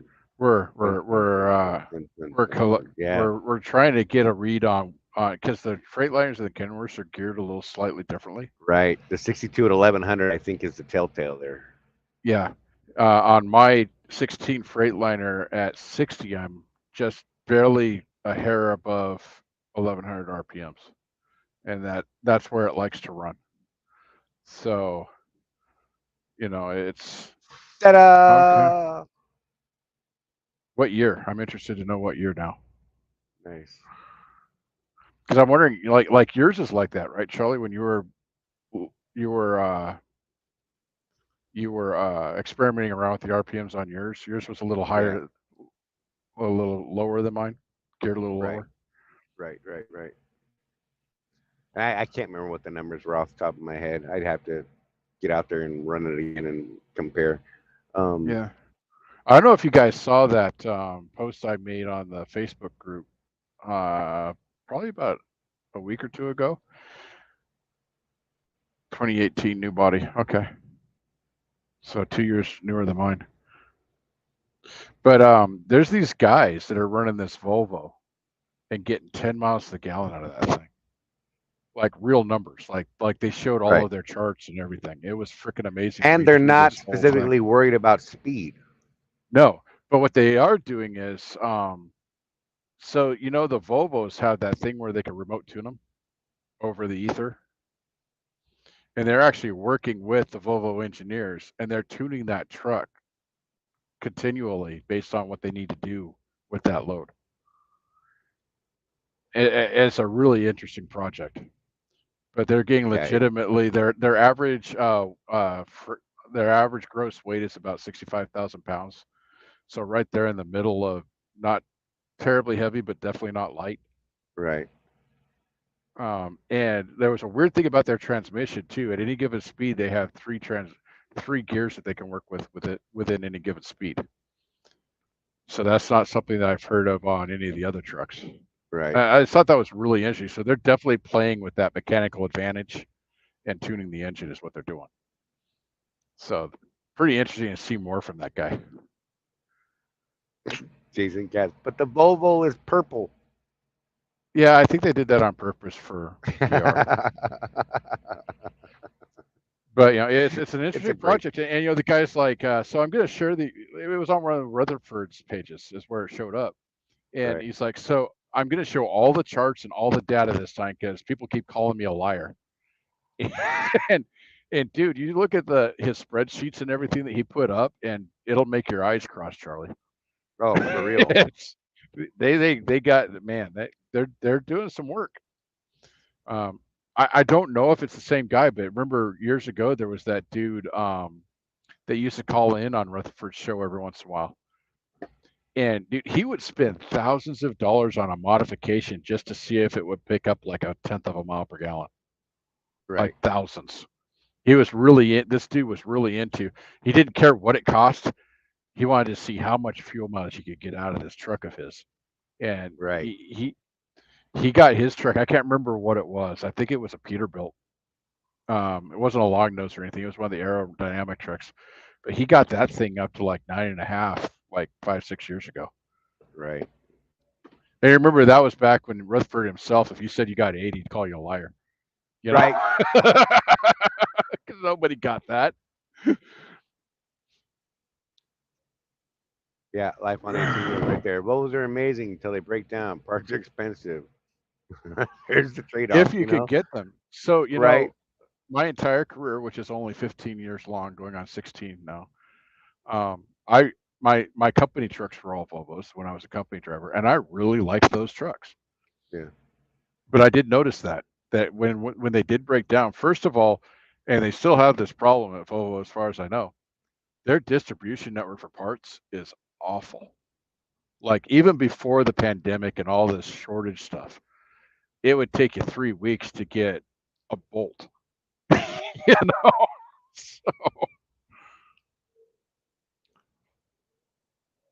So Izzy wasn't talking about wanting to drive that fast. Just curious about the. No, I drive Yeah. 60 because you guys taught me that. I was just wondering about the speed because the outside insurance. I'm getting about 1,600 miles on a tank because I'm driving 60. I have just run several tanks like that, and they make me happy.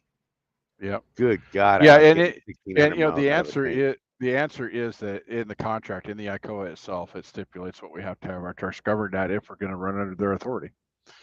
So, yeah. Can you go back to the governor comments? Bear Hunter asked. Well, the governor of the state of California is doing some things I don't like right now. As you know, I left Oregon because of the governor of Oregon, and Governor Inslee up there in Washington is just crazy. There you go. And then we'll move on to Craig Hutchinson. My Volvo cuts power in EE Plus and EE mode to increase miles per gallon. It also learns the roads to increase miles per gallon. You know, I do. Yeah, I mean the Freightliners do that too. Yeah. Just so you know. All right. It Sean, really wigged Charley out the first time that happened on his. He's like, "What happened?"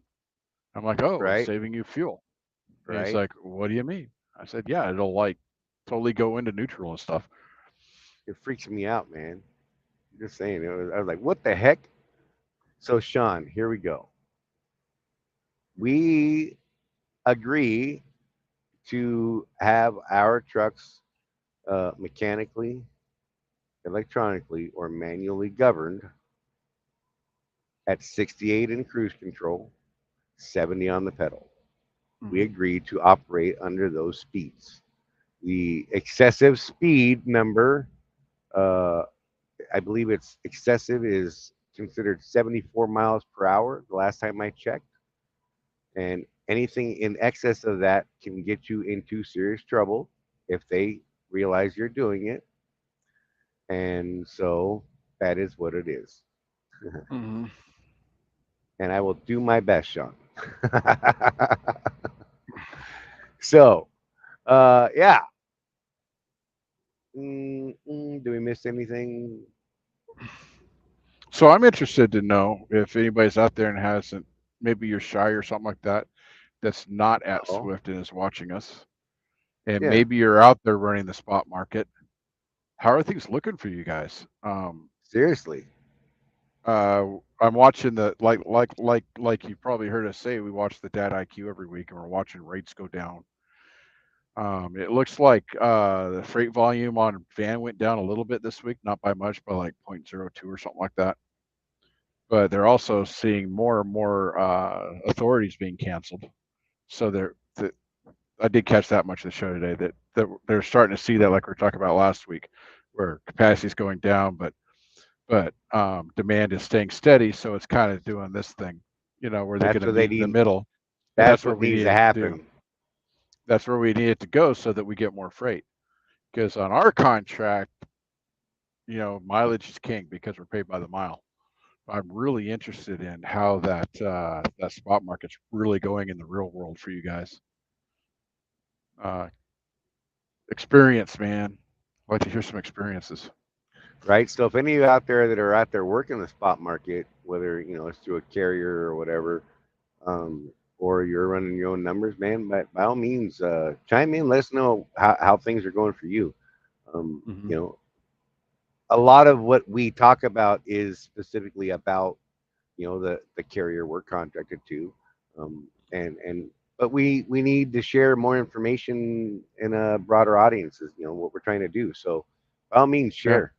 share. Jason said my contract rates are still solid, but the spot is weaker, about 2.25. Yeah. And you're running reefer, right, Jason?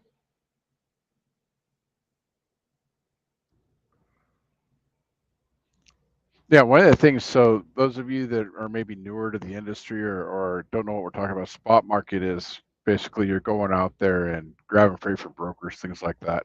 In the And when lower we say, and when like we'll tell you that spot market this rate is $1.63, $1.70, $1.50, whatever it is. That's the national average. There's absolutely people still pulling $4, $5 freight. Oh yeah, And there's and there's also absolutely people pulling people pulling 72 70. cent. Yep. So, And those poor bastards. and that's one of the things we caution people about. We haven't had it come up recently, but Swift needs to go to percentage. Okay. Let's be real. Oh, that was nice. Yeah. And no offense to Swift, but Swift is kind of the Walmart of trucking. So, with very few exceptions that we know about, they're going to be falling in that mid range, $1.63, $1.70 right now for van freight. So, would you want to be hauling 60% of that, or would you rather be making $1.20 plus surcharge? Right. Do the math. When it's great, it's great. Um, and Craig is someone we need to get. Craig, you're listening, so we're going to put this out there. You're coming on the show in a couple of weeks, right? And you're going to talk about running that Northeast We're percentage, right? we're gonna make it a point to meet up somewhere. Probably not today, because although we're here, damn it. But I don't know that I'm gonna have the energy to do it after this. But I want to sit down and record something with Craig and talk about what he does at Swift, because he does work in the Northeast percentage fleet here, Yeah, and he does well. And we had other people who didn't do well, and we had people who did great. And so what's the difference of what he's doing versus what others have done? And but like you said, and not completely in the spot market, but he has seen some fluctuations in non-customer loads that we pull that are trash. So yeah. So and Craig will be a good one too, because there's people that have done what Craig does and just failed miserably. I mean, let's be real. And Craig has seemed to be able to just make a living and killing it doing that. And I have a suspicion as to why that is. Any ideas, Charlie? I'm sorry, I got sidetracked. Any So idea why Craig might be doing better than some of the people we've seen oh, fail out absolutely, of that? relationships. Yep. Craig's hustling. He's out there talking to people. He's built relationships with the people that he's working with. I'm sure that's exactly what we're going to learn. Hmm. We've had these discussions before. So yeah, and Jason's right here said I've contracted freight to pick from, but sometimes spot is better in areas where I run spot to get me back to the contract area. Yeah, and so Jason, because you're running that reefer stuff, and I know the seasonal bump we were expecting has been horribly delayed. How's that been affecting you? Are you you know what I mean? Because I know this spring bump, man, has been long in the making, and it's just dragging its ass. So, and then going back to life on 18 wheels is what it made me giggle. Speaking of sharing information, I got a stack of Contractor Corner business cards from the Ocala. I put them on every lease truck on the yard. While I'm out, if I see a fellow lessees, I'll give them one or two, or give them one too. Awesome. And so there you go. Uh, spreading the word, he said. Yeah, and, Yep. and like Yeah, so I dig it. There's a couple places you can get a hold of our cards, and if you're out and about and you find out And we run into each other, we'll pass you some. I want to go back to this, what Jason said too. Yeah. He says, or I run a spot to get back to my contract area. So as we get more into and I think we've already made it clear that we're going to get more into the life after Swift stuff. Right. When you start looking at life after Swift, this is something Jason's doing that you need to think about if you decide to go out there and try and go after the brass ring, as it were. He's not always picking from his contract freight that he has access to. He does whatever he needs to do to get back to that good rate freight. Right. Right. And, when I talk to some of these guys over the years, I mean, seriously, talking to these guys is one of the reasons why I've never actually done it. It's almost like work, man, what these guys do. And it's amazing to me. And Right. it works for them if you're willing to put the work in. They'll take a load that pays, let's just take a number out of my butt here, $3 a mile going to Los Angeles. You know what they get on the way out? Like $1.25 Right. at those rates. Why? Because now there's 5 trucks for every load sitting there because everybody took those $3 loads. Right. And so now the game becomes you got to know your markets, right? So I was talking to a lot of these guys in Ontario, California, and you remember these guys back before smartphones, Yeah. right, Charlie? And they'd be at the liar's counter at the Petro, Mhm. right? And just spread out with paperwork because they were negotiating their next load with brokers and doing numbers. They had their calculator out, doing all this. And what they were doing was they were making phone calls, say, hey, what's the rates like in Phoenix? Right. What's the rates like in Salt Lake? What's the rates like coming out of Texas? And then they were trying to get the highest paying load they could to get them to one of those better rate zones. But they were doing their research ahead of time. So they knew. I'll give you an example from today, even. And, I love planners. I'm not going to say anything bad about planners today.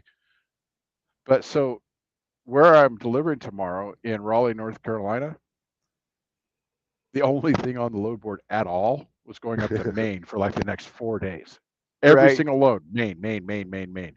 And then they planned me on a load going to Massachusetts. And I'm like, there's no loads up there. How did I know that? Well, I do have access to the load board, but that's not how I found this out. So I went old school. I contacted Sue Smith and I contacted my OOC, Dana Nelson. And I said, hey, this is what I'm seeing. These are the loads I'm seeing. This is what they just sent me. And both of them were like, do not go to the Northeast. Whatever you do not go to the Northeast. And so I said no to this load. Because, okay, would it have got me 600 miles in the next 24 hours or so? Yeah. What good does that do if I sit up in Maine for the next 3 days after that? Right. Right. Nothing. So what I did next was I rejected the load. And in the notes where it says, why are you rejecting this, you fool? You know what freight's like right now? That's Right. what it's really saying in that macro. I said, look, I know there's nothing up there. So unless you have a stack to get me out, I'm not willing to go up there. Right. A couple hours go by. And one of the other things I learned from Sue, because again, Sue and I have a good relationship, so I'm able to call the OOFC for this region and have a conversation, is that the Greer planning area is behind on planning a little bit. So just sit tight and be patient because they're scrambling to get loads planned out. And so they're not even seeing everything on the load board yet. It's just, there's a lot of same day bookings going on right now, apparently. Right. So after my nicely worded, I was not mean. I just said, hey, I just can't do this without a stack. Sorry. I ended up instead with a stack from here down to Mississippi and then up to Tennessee that will take me through Friday. So, knowing your markets, even with our contract, which a lot of people don't think about this, Charlie. They think, oh, they'll plan me on something. Right. Swift knows what they're doing. Well, those planners are these planners are responsible for planning the loads that they're given. They just need to get them filled, man. Right. The last thing on their mind is your house payment. And I don't say that to disparage them at all. They have a job to do. realize that that's their job. Your job is to run your business in a way that you can make your house payment. And so you make choices every day. The choice I made ended up working out really well for me because I was able to notify them, no, that doesn't work for me as an owner operator. And you can almost see the wheels turning in the planner. Said, well, crap. Okay, well, let's see what else we've got. And they got me this stack. So good, right? Right. And that, and it's the same but different than going out and going for those big dollar loads.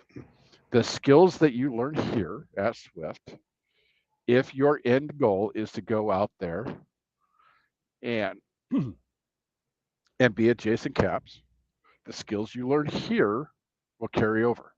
These relationship skills, this watching the markets, watching the rates and lanes. Charley and I watch the rates not because they affect us directly. We're on a mileage contract.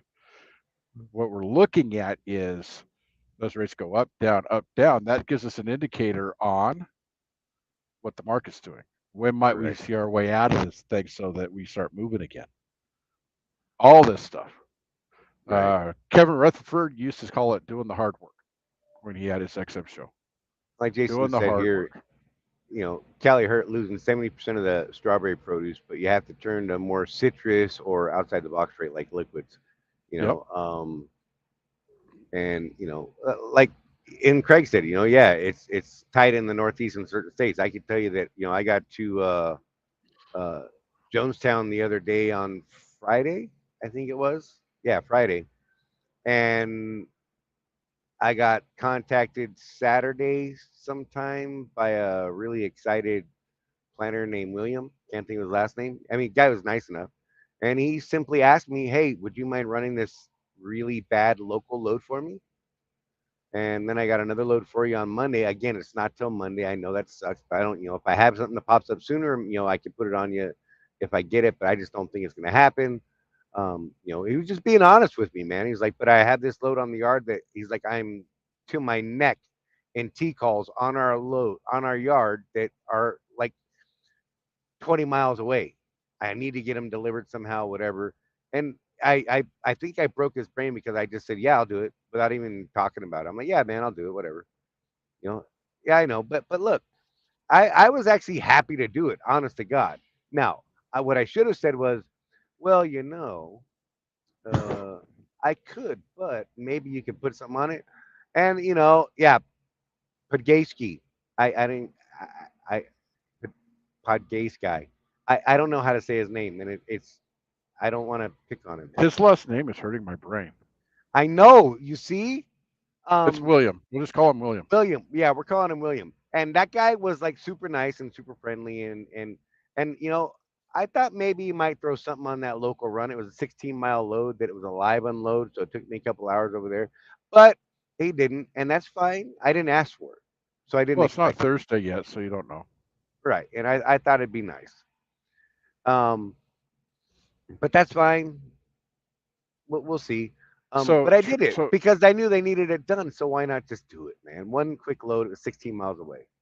So Charley and I did discuss this a little bit, and he's absolutely right. He corrected himself a little bit there.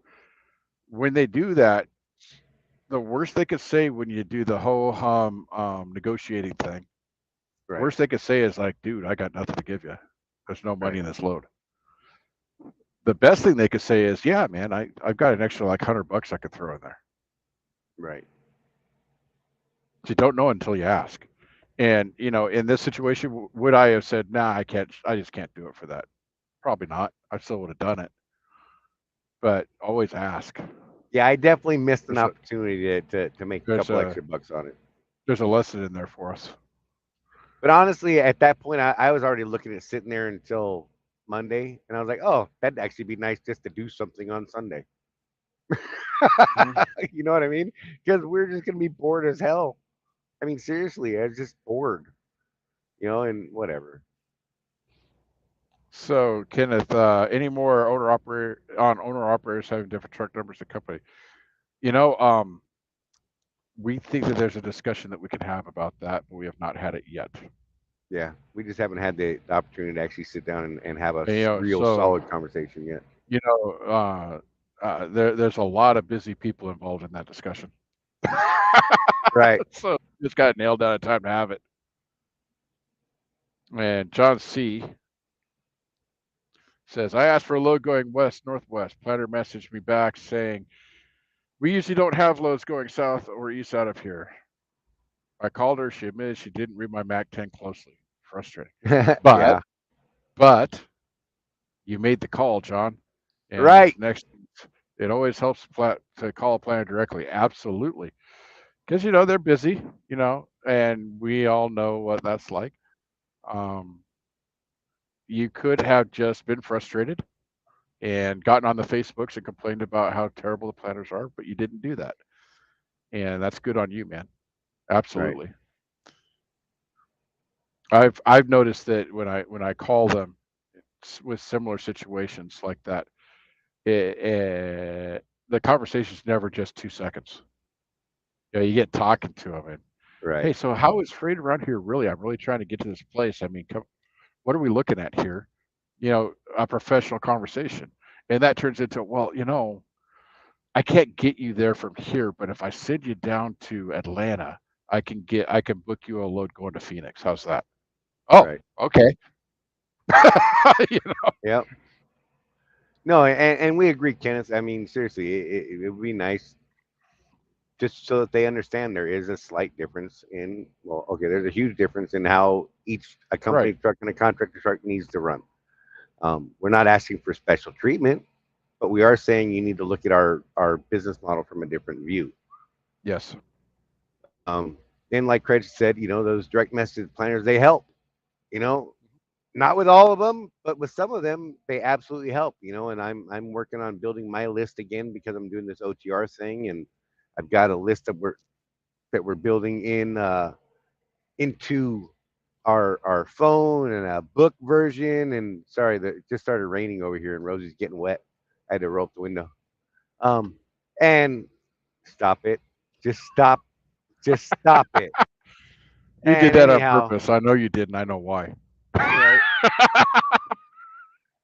But yeah, so you know, I totally just lost it, derailed. It's gone, broken. Well, you know, when I first started this ERF project of mine, Right, yeah, that's one of the things is I was utilizing the planner messages quite a bit, and there was at least 2 specific times, and I'd have to look at my little journal to tell you which planners they were. But absolutely, the planner message was gold for me because it was one of those. Well, you know, I see what you're doing, and I figure you probably need it done because otherwise you wouldn't have sent it to me. But how are you going to get me out of that area? And one in particular was just awesome. She like, well, let me look a second. Uh, what are you trying to do? And I told her, well, you know, I'm an owner operator, so I have this a certain amount of mileage I need a week to actually pay my right, bills. And I told her, you know, I need 2,000 and I'm at 600 right now. And you know what she did? They were all what people would consider crappy loads. She stacked me on 4 loads that got me up to that 1,800 miles. right, And it was a bonus because they were all under the 400-mile mark, right? right, So I got the extra short haul pay for it, and I was just happy as punch. It was that week was a long week as far as hours worked because you know live loads and unloads the whole time. But yeah, just that conversation and that aha moment when they see that you actually know what you're talking about and that you're asking them something specific. That's a key. Asking them for something specific. I tell people, especially with Coretta, don't be calling Coretta and saying, I just need to move. right, That is not the way to talk to Coretta. You know, Coretta, you tell her, okay, I'm in Denver and I would like to head east, preferably southeast. right, Otherwise, she's just going to be like, well, there's nothing. right, That's just the way she operates. So have a plan when you talk to these people. Maybe they can fill that desire, maybe they can't. But 9 times out of 10, I've seen that they will actually try if you actually, you know, talk to them like they're professionals or something. You don't have to be their buddy. You don't have to invite them over for Thanksgiving dinner. But treat them with the respect of being a professional. It goes a long way. Charlie's reading comments. I can see it in his eye. Yeah, I'm going through. Chris was talking about he's going to be in Meridian, Mississippi, hoping that he has a load for him tomorrow. Don't mind recaps for a few days this week. Ending will end over 2,000 miles for me, the first in a while. I'm ending my week with 2,300, 2,200 miles. It's not a great week. Really, one load and that local. It sucks. I beat you. Yeah. Jeff stumped my ass this week is what he did. But he had a good week. 3,300 miles. But I tell you what, it's been a long frickin' week. Yeah. And I sat. I've been sitting since freaking Friday. But I'll tell you this too, guys, folks, that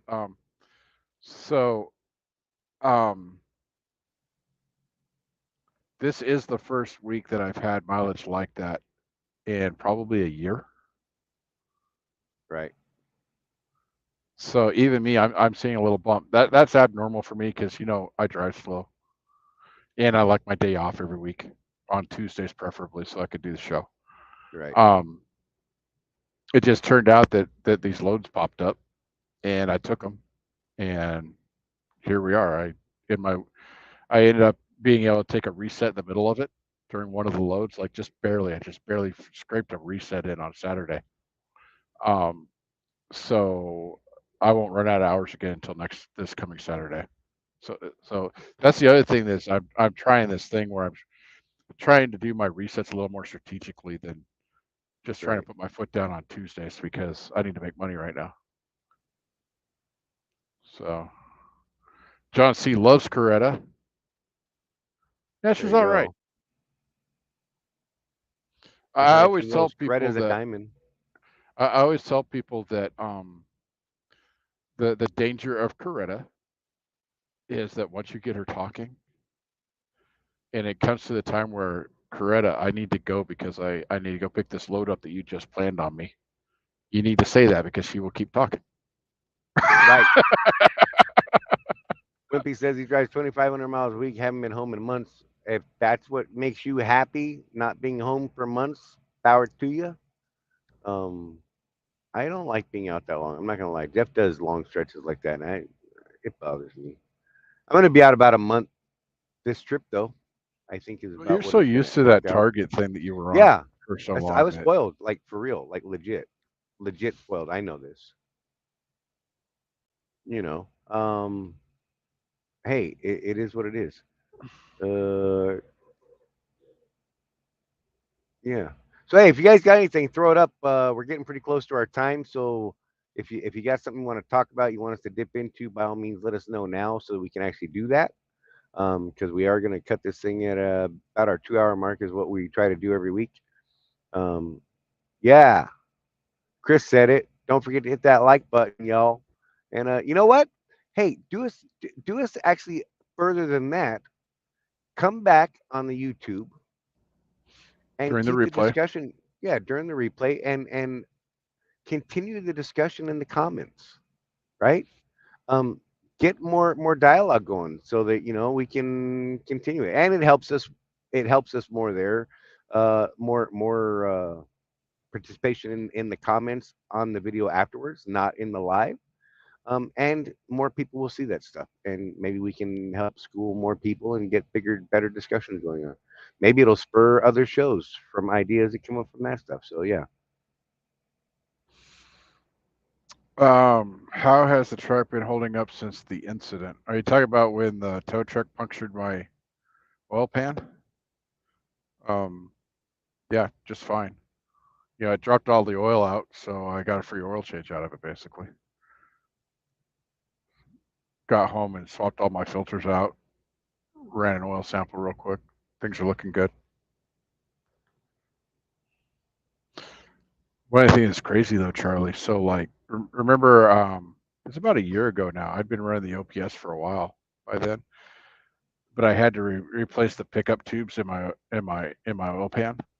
So we dropped the oil pan out, and my buddy that's a diesel mechanic was helping me with it. He's like, "Oh, let's make sure we clean that oil pan out really, really good. There should be some some shavings in there after 750,000 miles, and you know what? There wasn't. Right. So I don't know. I lucked out on this truck, man. That's all I can say, because there's other guys with the same exact model and year truck that already had to do an end frame, and I'm nowhere close to it. Oh, Sue, we love you so very much. I don't think that's happening today. I'm just going to throw it out there.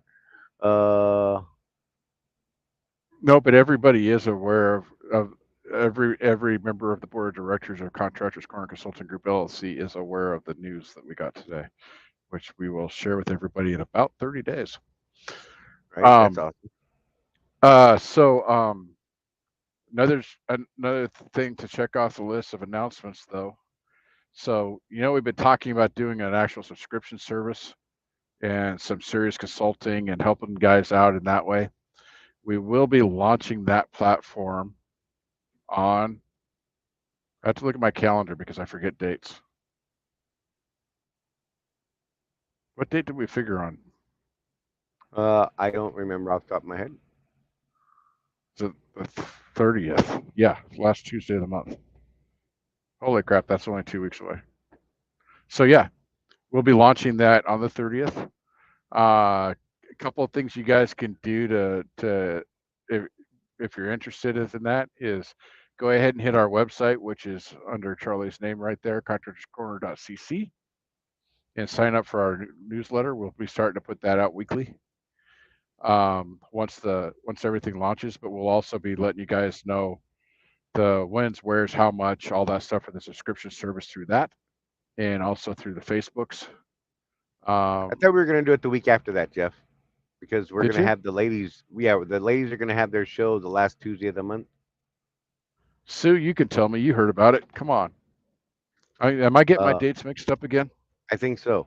I think we decided to do it the week after Rosie, Donna, and Sue are going to be doing a show that's actually, we need you guys, significant others, to maybe join and in on that, because basically what they're going to focus on is life on the other side of this, the spouse's side of this thing.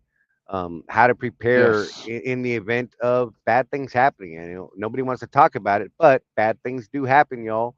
And do they know who to contact? Things like that. Do they have resources available to them? Do they know how to access those things? So the ladies are going to actually put a show together, and they're going to be discussing that the last Tuesday of the month. Which is why we decided to launch on the 6th instead of the 30th. Right. So I have it So written down. there you go. Look at that. I have notes.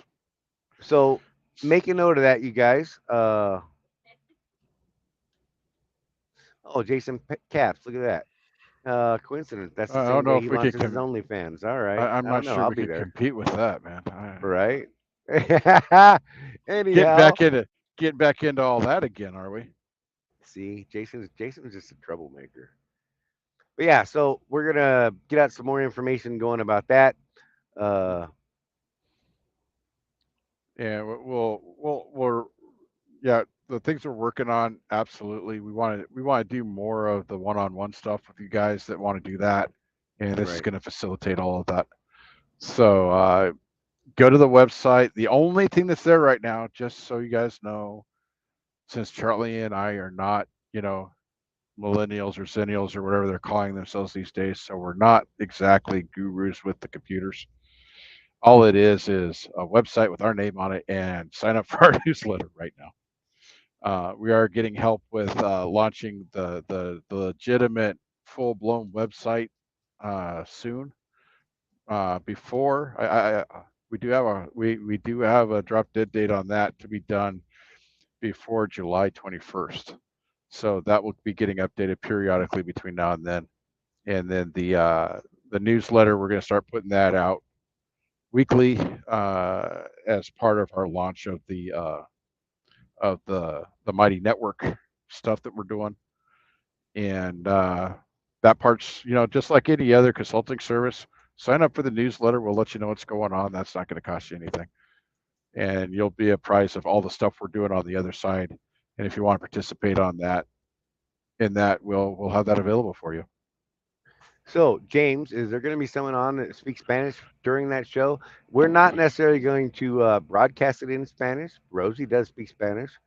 So, if your spouse has some specific questions, maybe you could have her reach out to Rosie directly, man. Um, Rosie's totally down to talk with people. Just let her know what's going on. How many miles is it when you first put the OPS? I can actually tell you that 548,000 miles, because that's when I purchased the truck and got rid of that and got from under that lease. So right now I have 880,000 miles on it, on the truck. So I've been running the OPS for just over 300,000 miles, and in that time I've done 3 oil changes because the lab told me to change the oil. And the nice thing is that my last oil sample where I ended up changing the oil, Bruce Mellison, the man himself, called me personally and said, "Hey, we need to go over your oil sample, man. Right. You get that shit out of there." He actually said that. He said, "You need to get that shit out of there." Right. So, and But- Chris the Trucker said, "Happy belated Mother's Day to all the moms in the chat who are watching." Sorry, I wanted to get that in there. Yep. But the cool thing that he said was, I needed to change the oil because of this, that, and the other thing. The main thing was that the amount of base in the oil had dropped low enough to be concerning. But he said everything else in that oil sample, he thinks that I'll make 1.4 to 1.5 million miles before I'll need to get the engine rebuilt, just based on the oil sample. Nice. So, even if you do regular drain intervals, like Charley was thinking about putting one on, just keeping the drain interval at 50,000 because of the lease. Even with that, if he does that, he's going to get that regular oil sample. Right. He's going to be able to evaluate the health of his engine and do actual preventative maintenance instead of waiting until he's on the side of the road with an engine that quit working. Also, by using the OPS, you're going to have cleaner oil. Again, cleaner oil is never a bad thing. So even if you keep the 50,000 mile oil drain, you're keeping things cleaner than the standard oil filter. Lifeline 18 with OPS is the oil bypass system that I use, sold by Pittsburgh Power. It pulls the oil out of the oil pan. It goes through a 2-stage evaporation process to get any non-petrol like water, whatever, out, and then it goes through a 1 micron filter and gets put back in the oil pan. So your standard spin-on filter, or if you have a Freightliner, the big filter that goes on, that's on the top of the engine that you change every 50,000 miles, that's about a 3 micron filter. So this thing keeps the oil pretty doggone clean. Absolutely. And there's been an argument about, viscosity, this, that, and the other thing. And one of the good points that was made on the Facebook pages was, well, what's your oil temperature? You should look at your oil temperature. So I've never seen my oil temperature ever, even on a steep grade like Cabbage Hill, get above 225, even with my extended drains. So I don't feel that's a thing. And that's going to about wrap it up, I think, isn't it, Charlie? We got a minute and a half. We are calling it here, folks. I just want to thank you all for taking the time out of your day to spend it with us and our community and our whole group of people here. And those of you who are watching this on the replay, thank you for making it this far. I can't believe it. You guys are rock stars all by yourselves. So let's be real. Don't forget to leave comments below, subscribe, like, all that stuff. Set the little reminders, pass around the information, tell people about us, help us get out there a little bit further. Check out our insurance offering. You don't have to be a Swift person to get it. You won't necessarily get the same deal we're getting, but I think you'll be able to find a pretty good deal through that. Check out our buddies over at Trucker CFO. The info's in the description as well. We got a merch shop up. If you want to buy some shirts or cups or stuff like that, that's down there in the description of the channel or of the show. all of that stuff. Our folks at Seabright ES Advantage, check out our fuel card. We think it's the best fuel card out there on the market. Don't think you'll find one that's doing much better than it. And there you go. So you guys, we will see you next week at 6 p.m. on Tuesday Eastern time, like we are here every week. Again, thank you for being a part of our community. Jeff, you got anything else? Nope, I'm good, man. All right. With that, we're going to call it a wrap. Thank you, guys. Look after each other. Remember, no one's out here looking after us but us. You guys take care of each other. Paying too much for trucking insurance? What if you could save more by making one simple phone call and keep more profit? You could very well do just that with one simple call to Seabright Agency, 800-366-6466. Call now. With over 35 years in business, top shelf customer service, and innovative commercial insurance solutions, here's what our commercial trucking community says about Seabright. I haven't had a claim as of yet, but I would rate them at a 5 just based on customer service. How nice everyone is when I call with questions. Robbie. I am glad I made the switch. I saved roughly $450. A huge difference. Saving big with Seabright. Darlene. I have nothing but great things to say. Incredible answering my questions, helping me set up my policy, making sure everything is correct. Super friendly. Anthony. If you're a Swift transportation contractor, Contractor's Corner Consulting Group and Seabright have a special rate just for you. When you call, mention you are a Swift contractor and you are interested in the Contractor's Corner deal to save and keep more of your money in your pocket. Not a Swift contractor? No problem. Mention Contractor's Corner and let us show you the savings. We asked the Seabright team to help us help contractors save and keep more money. What they came up with exceeded by far what we thought was possible. Call now to see what you can save. Seabright Agency, 800-366-6466.